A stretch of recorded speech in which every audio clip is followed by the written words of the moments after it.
I saw the email, but I did not.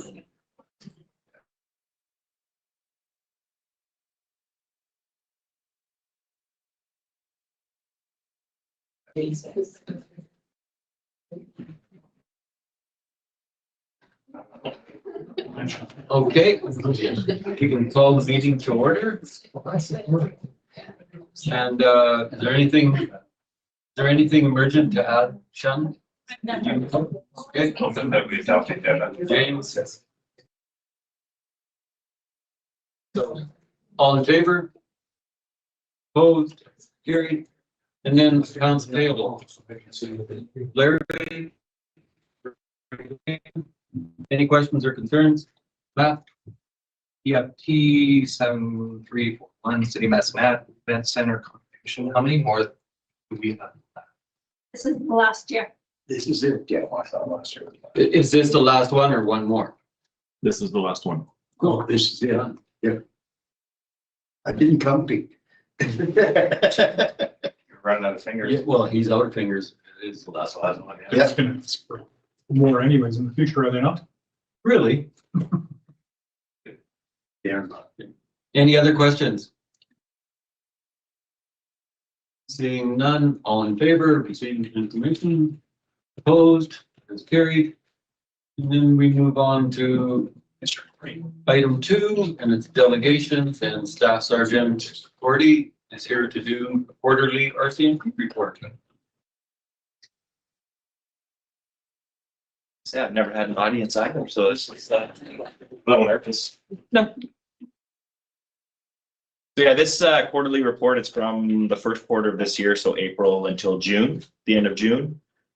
We still haven't got our second quarter yet, so I'm sure we'll get it next week when I could have probably presented to them here. But so to start off, they just wanted us to kind of mention stuff about this summer, even though kind of through our summer season now and our wildfire season. We did identify 2 members from our detachment to be deployed up to the fires. They were put on standby, but luckily our detachment, we didn't get picked and they didn't have to go. So we didn't have to send anybody to the fires this year. And the other topic is what's going to be happening in Alberta in June of next year. The G7 is going to be in Kananaskis. So they're going to be drawing from members from all over the country. And so some of our members may have to go out there and be there for a couple of days while they have the G7 conference out there. That's usually quite a hardship, right? Depends what your duty is, I guess. It'll be difficult for anybody else to get into Kananaskis, I'll tell you that. With regards to our kind of community consultations and things we did over that quarter, we did have some meetings and we went to Eagle Butte High School and did some lockdown drills. We have to still get with the schools here in town to see what lockdown drills they do, because we just found out last year that we're actually supposed to be present for at least 1 or 2 of them throughout their school year. And we didn't know, they didn't know, but that's something that we're starting to do.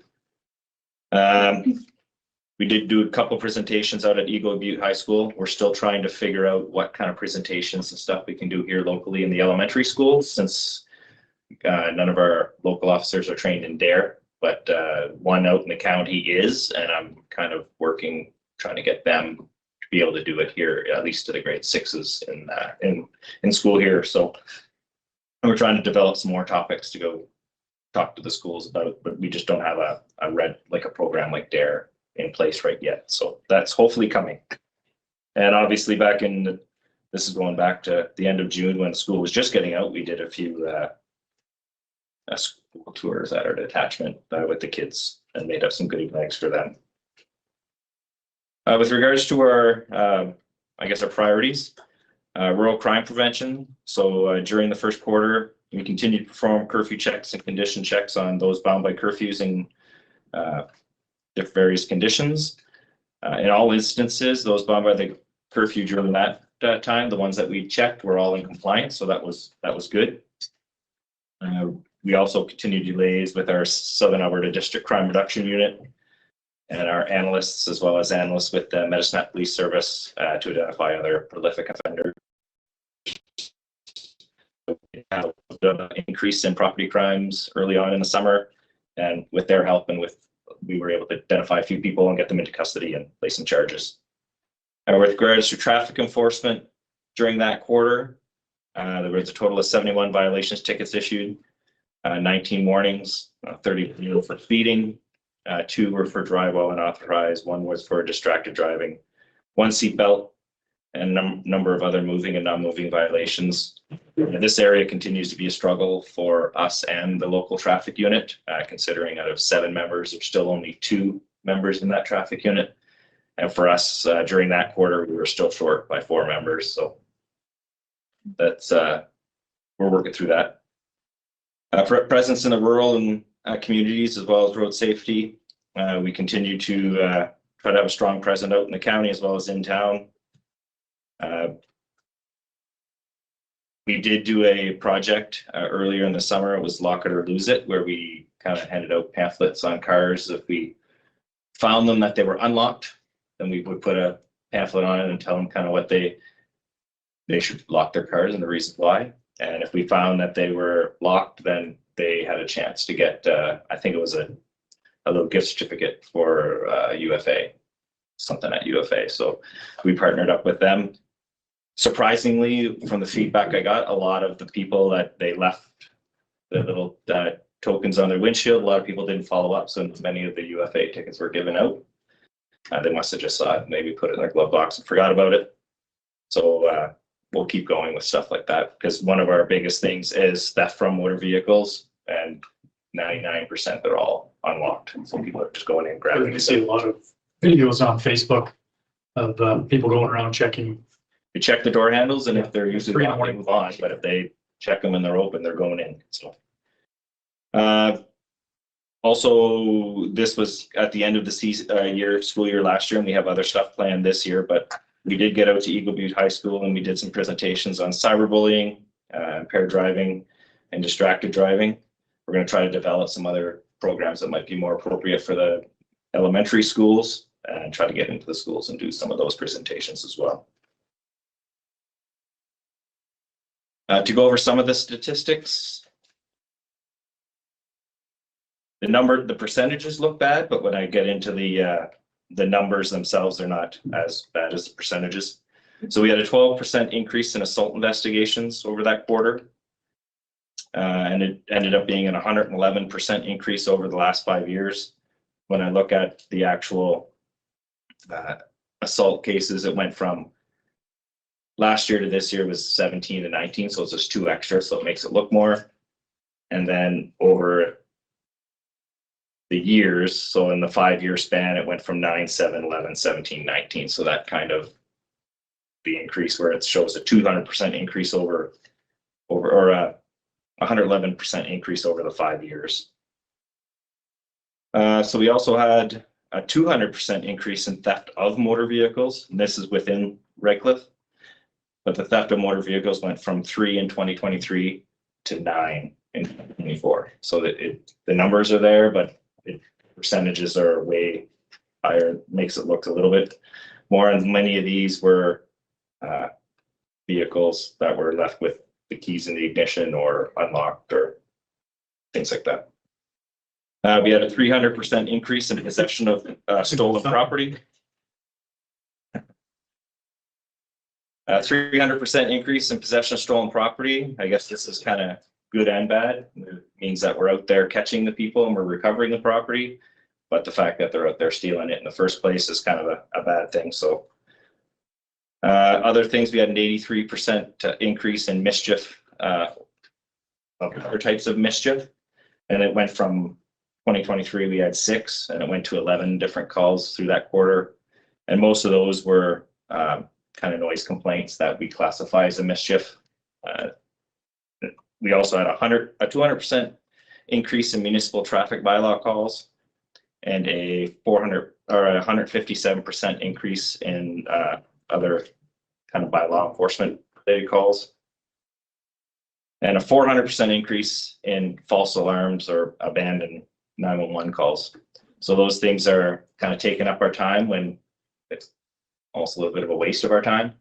One of the biggest things that are happening now, if you have, I think I said it before, but iPhones, and they have the crash warnings. People are dropping their phone on the floorboard of their car, picking it up and not paying attention to it, it dials 911. Or we've had it where somebody's put their phone out on the Welcome to Alberta sign. It fell off. They took their picture, they hopped in their car and left. We still have to respond to that. So it takes a lot of time for us to respond to false 911 calls. So if your phone's ringing and it's 911 calling you back, please answer so we can cancel it. Also, there was a 333% increase in mental health related calls. So those went from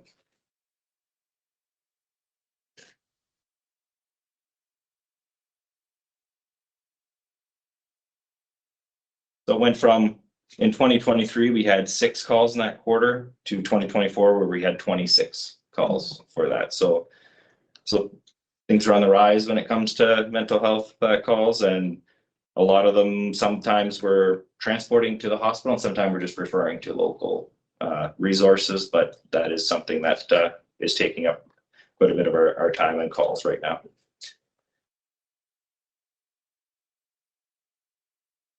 With regards to our resources, as I said back in that quarter from April till June, we did have, out of the 8 municipal members working, we only had 6.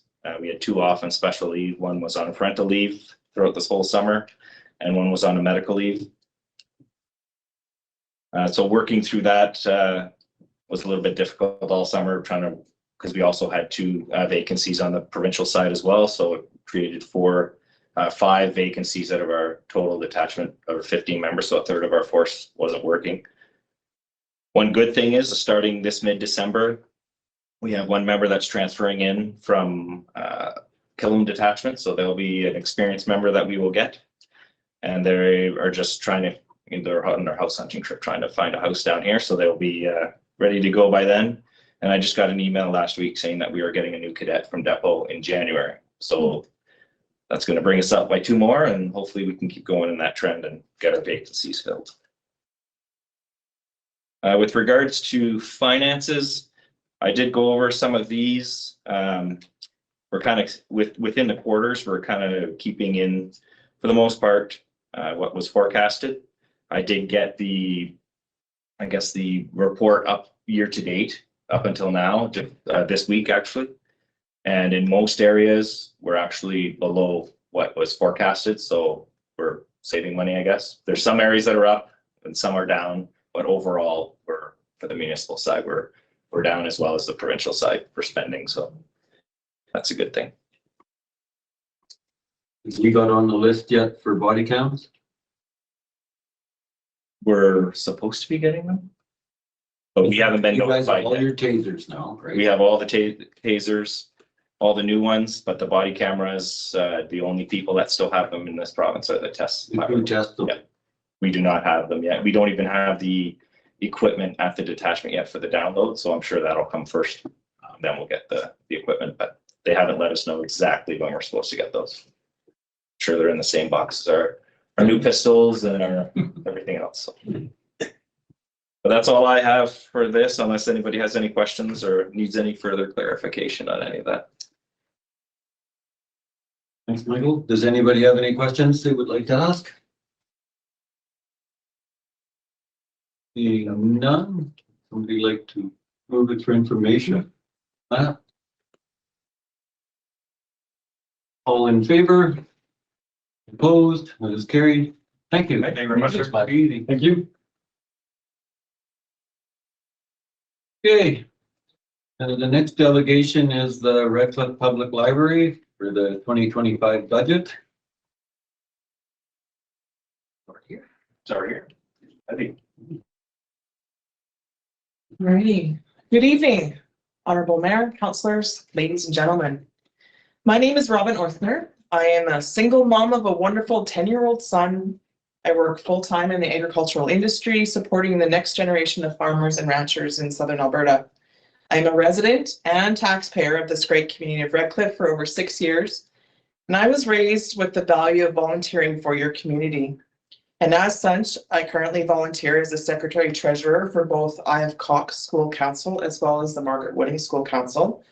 And I volunteer for one more organization in Redcliff, and the organization that I am proudly representing this evening, the Town of Redcliff Library Board and the Redcliff Public Library. Tonight, on behalf of the Town of Redcliff Library Board, I come to you for two reasons. First, to share with you our annual report for 2023, which you should all have a copy of, and with our funding request for 2025. As you can see by the annual report, the library continues to increase in membership, the programs it offers to support the community of Redcliff and surrounding area, and the support the staff of the Redcliff Public Library provide to all members of this community from all walks of life. This is my fourth year presenting our funding request to you. In the past, I have attempted to tell you stories of the great things of the library and the staff are doing in the community. I have pivoted to share just the numbers, the funding requests, and where their dollars will be spent. Neither of which seems to yield the results which a library so desperately needs. My apologies to the staff, to the board of the Redcliff Public Library for not being successful in this endeavor. It has been over 3 years since the Town of Redcliff Library has received an increase in funding from you. Our last increase was a mere $4,000 or 2%. And the board did what we could with those funds to keep the staff employed, to keep the library open the hours it needed to be open in order to serve the community and to provide the programming the community has been needing and asking for. The fact is, it's just not enough. And thus, we as a library board of the Town of Redcliff Library are asking for a 3.9% increase this year to fund the library. Or in other words, an additional $7,400. These funds will be used for salaries for the staff that work with various members of this community day in and day out. This past year alone, there has been a significant increase in situations that have put the safety and well-being of our staff in jeopardy. From the transient individual who set up camp to live under the evergreen tree on the west side of the library, to the individual who garnered a javelin or spear type weapon outside the front doors of the library that had to be disarmed by our local authorities and the RCMP. And we want to thank the RCMP for their support in that event. As a result of events like this, we need to have a minimum of 2 staff members working in the library at all times. The safety of the staff of the Redcliff Public Library is of utmost importance to the Town of Redcliff Library Board. I'd also like to remind you that the Town of Redcliff Library Board continues to be underfunded per capita compared to other communities of similar size within the province. We currently receive $33.19 per capita. The average dating back to 2021, the last time the numbers were available, should be $34.40. We remain $1.21 behind the average appropriation rate in the province of Alberta, a gap that each year we do not receive the funding that is needed to keep the library open and serving this great community. We continue to fall further and further behind other libraries within the province. I'd like to close this evening by acknowledging the staff that are here, by acknowledging our multiple library supporters that have come out tonight, and also to the board who are also present here. All that each and every one of you do to support the library is seen, heard, and greatly appreciated. And I want to share a letter we received from one of our supporters. It says, the Redcliff Library is a significant hub in the town structure and an essential part of the community. It is a safe and affordable place for people of all ages to be able to borrow a book or resources and have access to a computer, a photocopier, and is a meeting point with activities designed for all ages. The library allows a person to take a journey to a fantasy land, to be a cowboy in the Old West, to go back to another era in a historical romance, a reference source on how to do almost everything, historical facts, political issues, current events, and so much more. I can remember when the Redcliff Centennial Library opened its doors in 1967, and we were able to walk to the library and borrow any book or magazine, where before a parent had to drive us to Medicine Hat.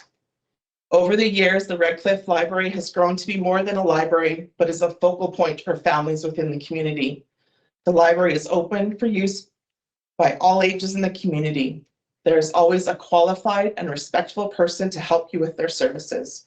There's a Mums and Tots reading program, children's activities, including the summer reading group, use of facilities by adult groups, and so much more. My own experience is of our family involvement over 4 generations.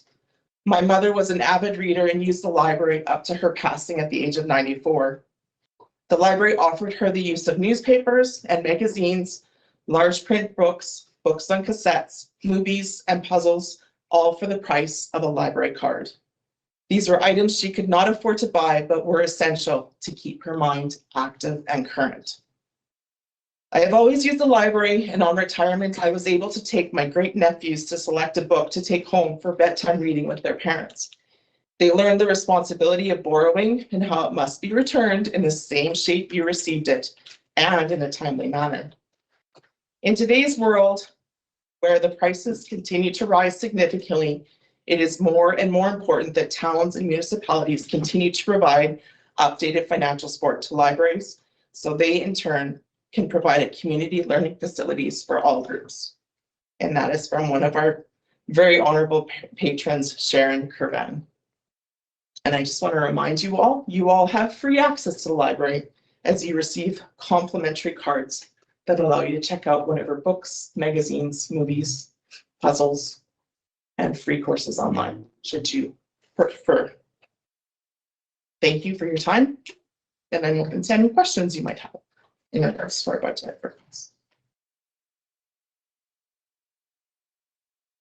Okay. Then we have any questions? James? I'm gonna sound like a jerk here, but so you're asking for an increase, and you say it's for salaries, but when I look at your budget, your salaries are actually decreasing this year. And if you follow the total line item budgets down, your total budget is less than it was from the 2024 budget. I'm not saying that an increase isn't warranted, and you're right, it has been a few years. I've been part of a few of those discussions now, but there's also a lot of other people asking and projects and whatnot asking for money this year. So I'm just wondering if you could just kind of touch on that a little bit.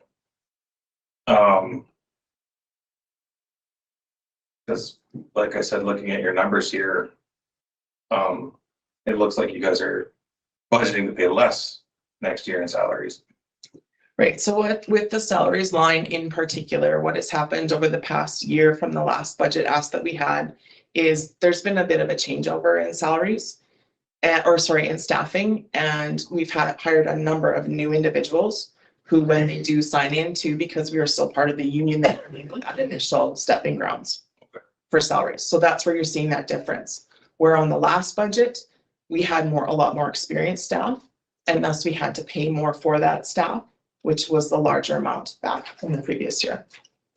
Also in the previous year, the other big difference was we were really, really concerned about our utilities.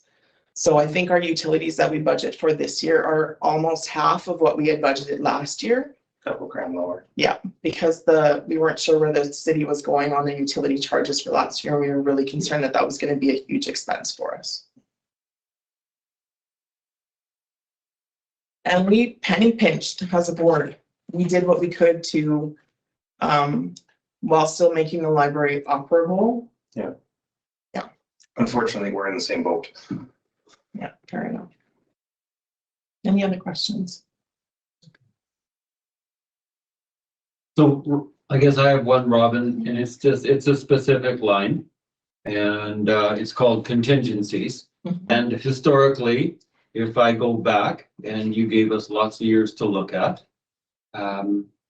it's been less than 2,500, and then it went to 2,500, and then 2 years ago it went up to 7,700 and 7,770. So I don't know, must miss. Whereas you only actualed in at 23, so you were basically still staying at your previous year's actuals with an additional $5,000, and then you dropped to $78 last year.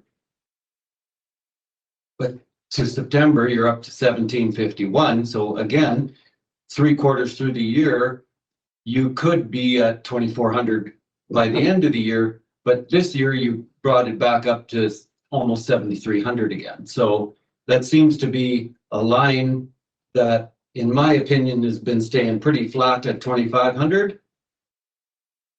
But you went, for some reason last year you dropped it to nothing, and then now you're back up to previous. So what our contingency line is a line that basically we either add to or take from that brings our net budget for the year to zero. But What's this is an factored- expense, right? Yes, but what's factored in there is that we don't know for sure on the donations that might come in. So our donation line at the top, we've kept fairly flat year over year, right? In hope that we get more. And in last year, we did bring in more donations from patrons and members of the community that we were not expecting. The other thing that factors into that is grants that we might receive. So for example, prior years, we had got grants for a summer reading program from the Canadian government to help cover the salaries for that. That, we don't know, we didn't get it last year. So we had to move funds around in order to accommodate the summer reading program. That's a huge success for the library. We don't know what that's going to be going forward this year. So there's most likely going to be contingency money that's taken in order to cover the salaries that we need for the changes we want to make to the summer reading program this summer in order to ensure that it covers as many kids as possible, because we've been asked to enhance the program this next year coming up. The other line on there is the Dolly Parton Imagine Library line. Part of the contingency funds could go to that as well. It all depends upon if we can get the sponsor to help in funding that. If we can't, the library has to cover that and the benefit that that Imagine Library brings to kids in the community who do not have access nor funds to the free books that they receive as part of that programming. So it is a fund that year over year we pull from when we need it to cover off other expenses. It is not a slush fund. It is something that's there and serves a purpose when we're not bringing in the revenue that we hope for, ask the community for, to support the library.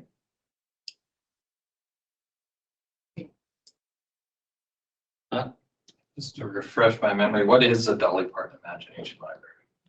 So my understanding of this, and my apologies, I'm not super good at remembering these ones.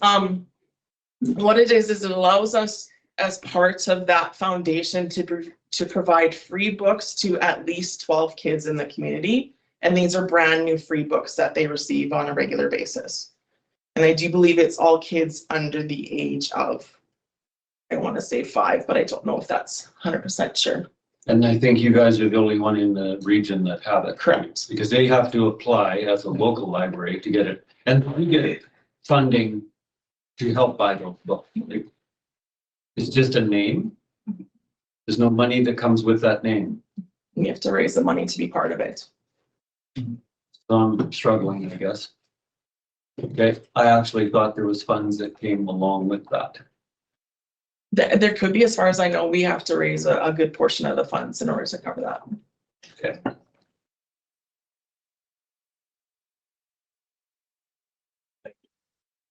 Presenting, and I want to thank everybody for coming out. I love this.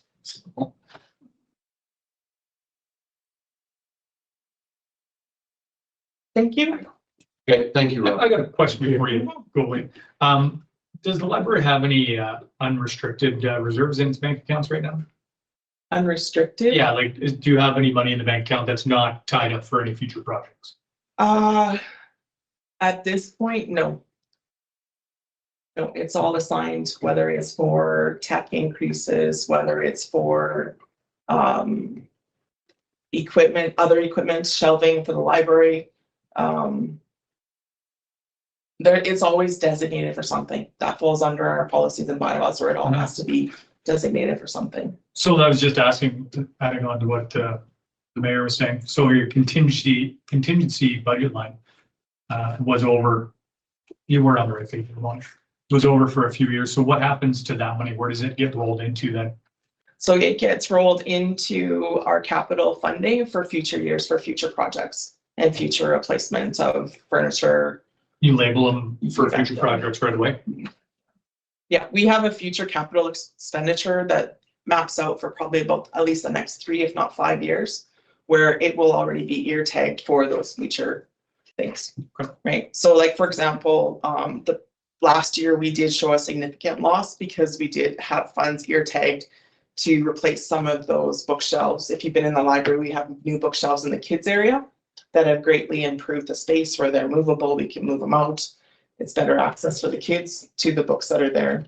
And it's provided so much more functionality for the library. And those came at a significant cost. Everything does.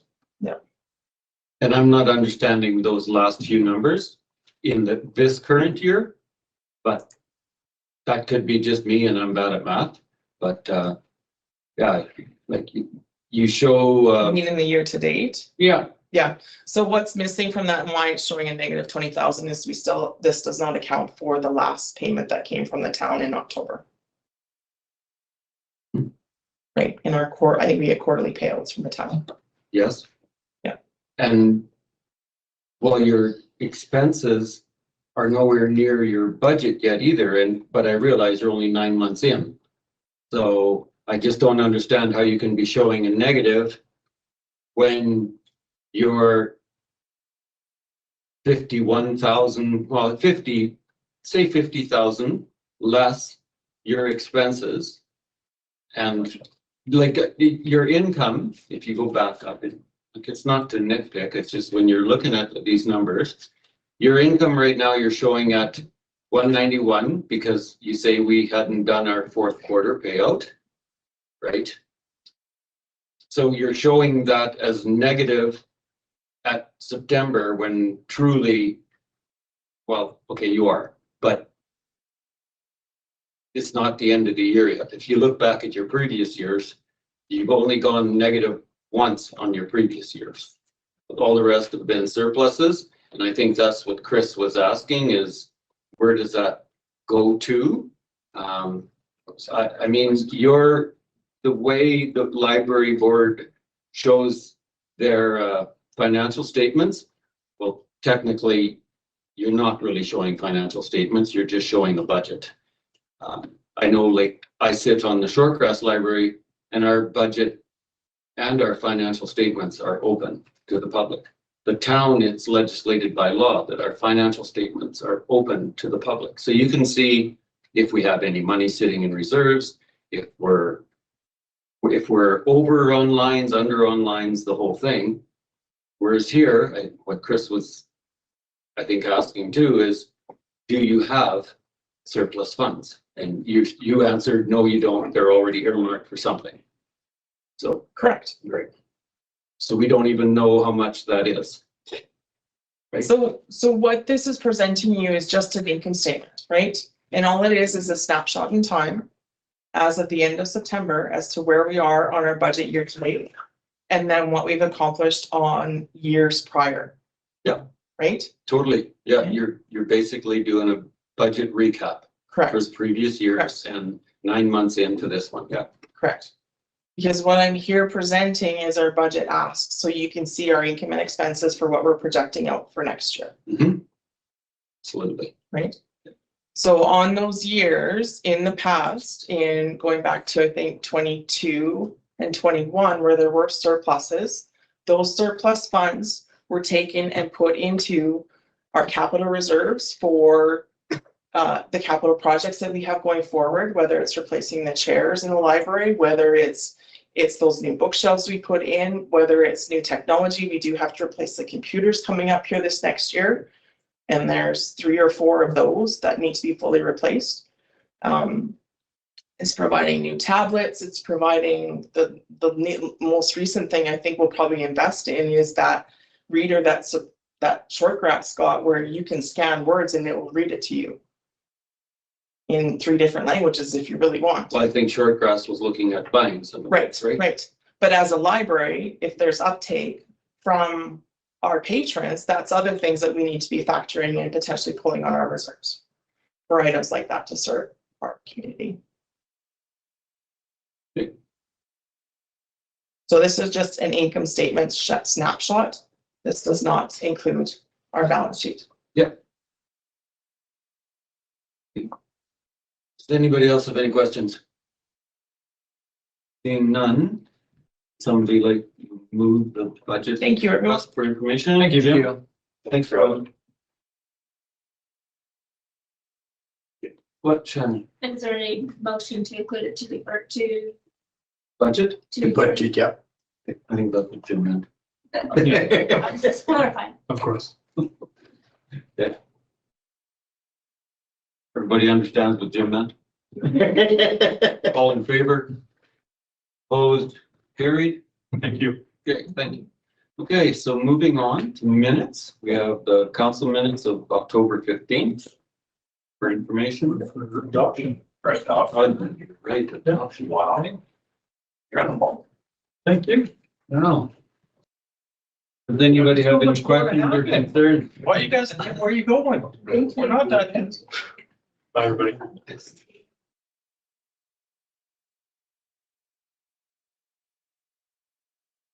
Okay.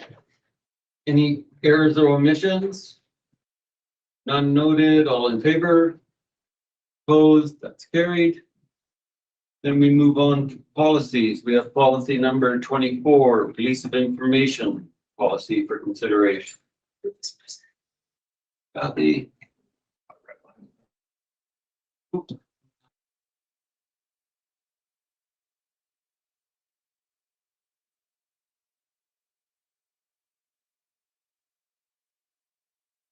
All the changes. Will be okay as soon as I get this on my. Modernizing it. That's correct. 14 now. Yeah. Okay.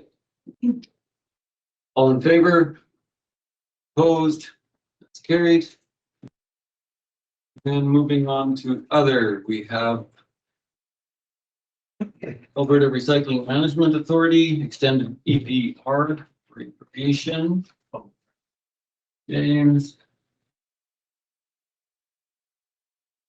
Does anybody have any questions, concerns? Just more of a clarification. Okay, go ahead, James. We're done our portion of this. Like, they're not waiting on anything from us. No, not at this time. The next thing coming to council will be in January for contracts and negotiations. And is there a way to find out if there's different amounts of buy-in or payback depending on what methods of recycling you're using? Yes, so they go off of 2 points. They go off of your baseline, which is your contract with the recycling company. Ours in particular would be E360. Yep. And then go off for general ledgers for any expenses outside of that. So they're not really fussy how we do it as long No, as no. we're doing it. Yeah, we just have, well, they're taking over everything, right? So with the contracts, they're gonna be bringing us extended producer responsibility. So Circular Materials is now in charge of ARMA, which is Alberta Recycling Management Authority. So they're taking over absolutely everything. They'll find the contractors, they will put it out to tender. We just have the bins at this time, where it will then in the next 2 years shift to the next step, Which is. rollers, curbside pickup for recycling. Now, 90% of Alberta is signed up for this already. It is a government mandated request. And in that request, are they going to mandate that we lose the back alley bins? No. Okay. So people can still just go throw everything in the bins. Yes. Okay. They will try to push forward to get recycling for every household. And they'll be providing the role, like we won't Everything. buy anything. So Go ahead, Matt. what's gonna happen with that area we just built? So that will be contracted out underneath them, and that's where the negotiations take place. And then we go to roll, so it'll just be redundant. Yeah. That eventually will be gone. One So day. it'd be up to cost of the fence. But somebody's trying to push down slowly anyway. Mhm. How is it? Yeah, it's leaning pretty good in a couple of places. I was there today. Get back into it? No, it actually gives me way more room to turn around now. Well, you're a suspect.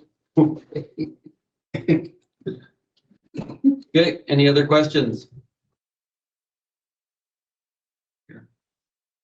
All in favor? That's Opposed? Wow. still here. Yeah, well, you just got it in hybrid. Great. Contract repair and maintenance of our ice plant for information. Larry.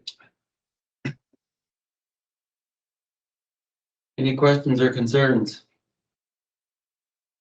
Have to do it, don't we? Oh, it's just unfortunate that.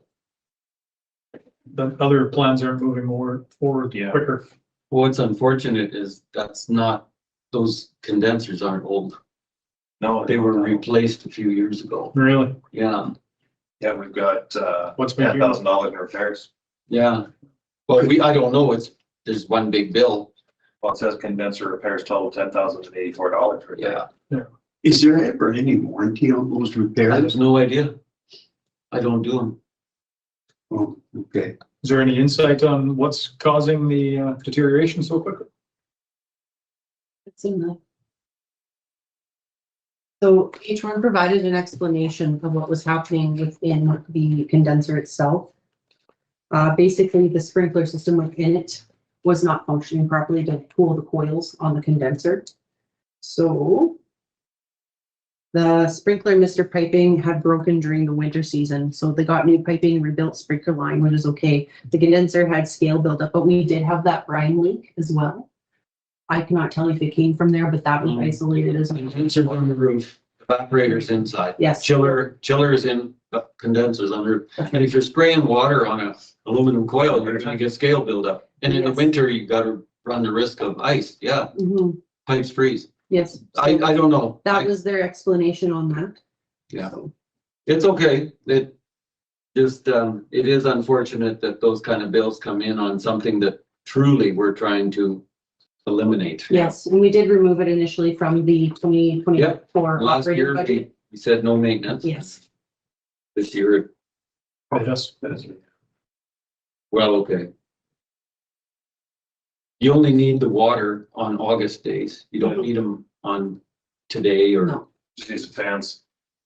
Yeah, well, it's misting, like it's a swamp Yeah, yeah, cooler yeah. and the fans. Yeah. And then later on, once winter comes, then fans are plenty, but yeah, it's weird. So do we drain that water system down? Well, obviously somebody didn't. Kind of like, Well, I'm not going there. Anyway, maybe it's supposed to be self-draining in the whole plug. I don't know. good. Got nothing. I wasn't up there. Okay. Any other questions? Being none. All in favor? Who's carried? And then council, very important meetings and events.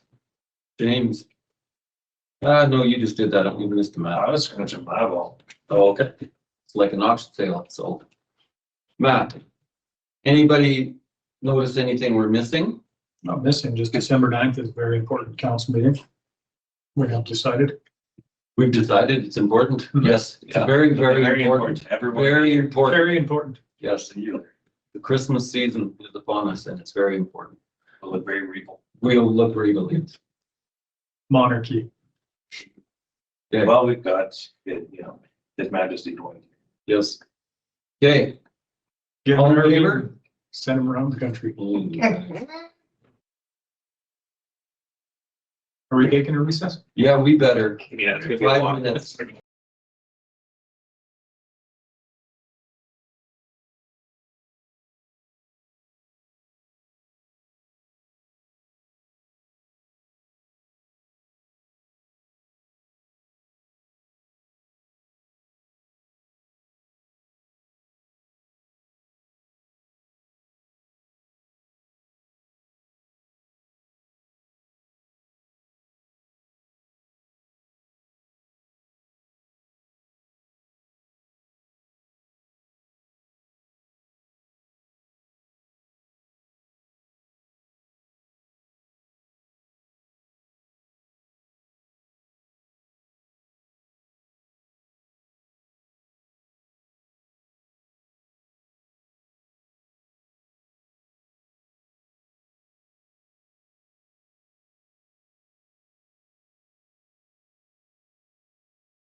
Comes a dildo now. We'll go live. Yeah. Go live, and we're talking about vibrators. Keep the frazzle ice off the end.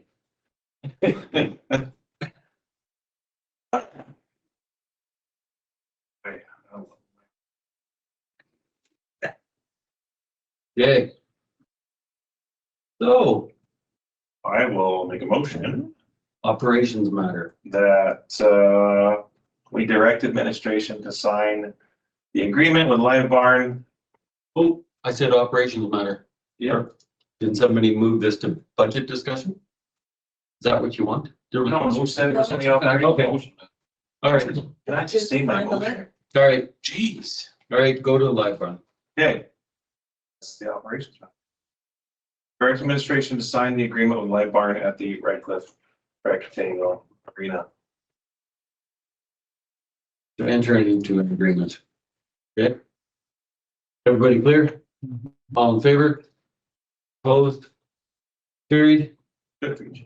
Then just one more motion. The personnel? Yeah, so I will move option 1 to authorize administration to sign the letter of understanding number 6 for the CUPE collective agreement 2024 to 2027. All in favor?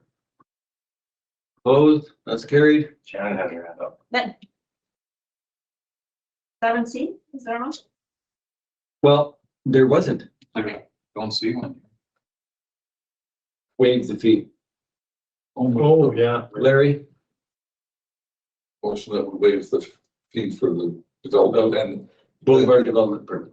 yeah, but it has to be done according to the bylaws. Yep, it has to follow the rules. Yeah. Okay, everybody's clear on that? All in favor? Opposed? That's carried. Oh, yeah, I guess we do have an off. 7A. We blasted right over that. Yeah, that's what I said. That was the first operations matter. Yeah, You were at the I second was at the operations second matter. operation. I apologize, your worship. His Majesty. So just like, direct this to budget discussion. Yeah, For information and defer to, to budget to budget. tomorrow. Okay, Yep, that's my motion. everybody clear on that? All in favor? Opposed? That's carried. Okay. Jim? Adjourn 9:49. All in favor? Opposed? Carried. Thanks for coming out, Tom. This one.